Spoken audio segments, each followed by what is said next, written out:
What's going on, everyone, and welcome back to another Paradox lore video. Today we're going to be covering Issakis, the, Gauntlet Ops first kind of raid boss within Destiny Rising. Issakis is one of the few characters who we meet within our initial just kind of playthrough of the New Lake campaign that unlocks his kind of raid through Gauntlet Ops. If you're unfamiliar with Gauntlet Ops, I have a video down below linked in the description for our overall gameplay or overall game mode analysis.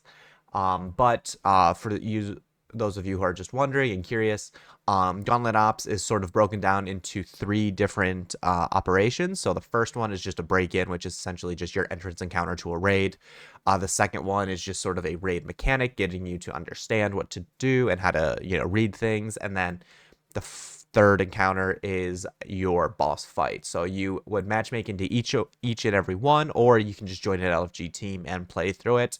As I'm recording this right now, I have only been able to complete it once in its entirety, and boy, let me tell you, it was a lot of fun, especially when you have people who know what they're doing. Matchmaking in that game has not been fun. But anyway, for those of you who are wondering, who exactly is Issakis? And yeah, let's kind of just move into to who he is.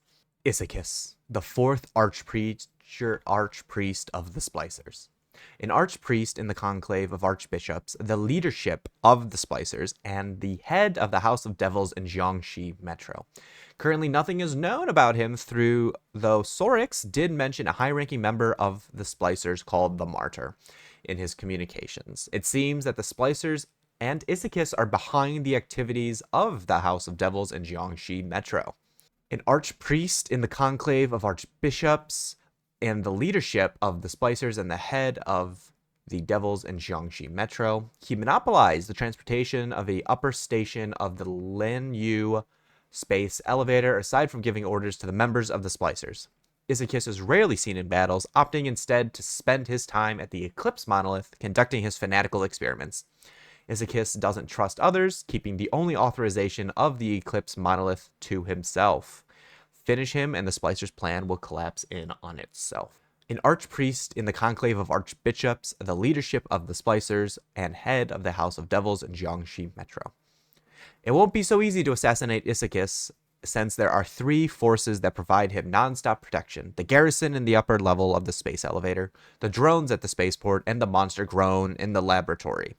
So this is kind of delving more into that sort of campaign aspect, where you do have three different, I believe they're strikes. If not, they're just normal missions where you just go in one at a time. So you go in, where do you want to go? All right, I want to go to the garrison. So you go to the garrison. All right, I want to take on the drones. You do the drones. And then, oh, actually, no, this is part of the Gauntlet Ops. Actually, this is part of it. And then the monster drone in the laboratory is alluding to the hive. So yeah, you just go in, complete the activity, and then walk out, and then kind of sets up the raid for you. I'm going to skip this first part because I think we've all heard it before. Issakis is now located in a cabin that is part of the Eclipse Monolith's assembly line, a place once used to produce backup components for the space station, but now has been repurposed into a fallen weapons factory. Issakis will likely not here to supervise production, though. Is likely not here to survive. God, man, I can read clearly, right? So yeah, this is kind of like setting up our, like, quote unquote final takedown of Issakis. And Issakis is of course not taken down in the story. You gotta do the Gauntlet Ops for it. So yeah, let's see what the next one has. In the assembly line of Eclipse Monolith, Issakis merged his consciousness with a walker, becoming a complete cyborg. He is now returned to his command post, where he will carry out the next phase of his plan. So yes, Issakis did now become a fallen walker, and this is how you find him inside of the Gauntlet Ops. I do have gameplay for that should be available right now, playing over it, and he is essentially just a fallen who, I guess, is becoming more of a martyr, I guess one could, or even like a heretic, I guess, would be two words I would use maybe to describe him within fallen culture. So merging himself to become a cyborg, and most likely trying to achieve what he would consider godhood, I guess, would be something interesting. So yeah, Issakis is a very interesting character, I would say, and someone who I'm glad is kind of out of the picture. But you know, this could be Tanix, this could be our Tanix, and I don't, you know, he still has his body somewhere, so his mind could still, you know, if it's like Exos, the mind could, God damn it, his mind could, you know, come back. Who knows? Who knows? Who really knows? So yeah. So while we're at it, let's just cover the Eclipse Monolith.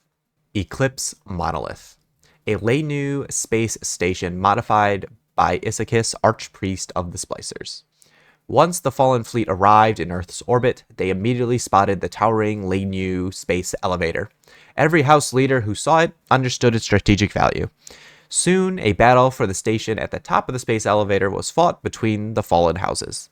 The battle was won by the House of Devils after years of modification and operation by the Archpriest of the Splicers, Issakis. It has become one of the most important strongholds of the House of Devils in Seoul.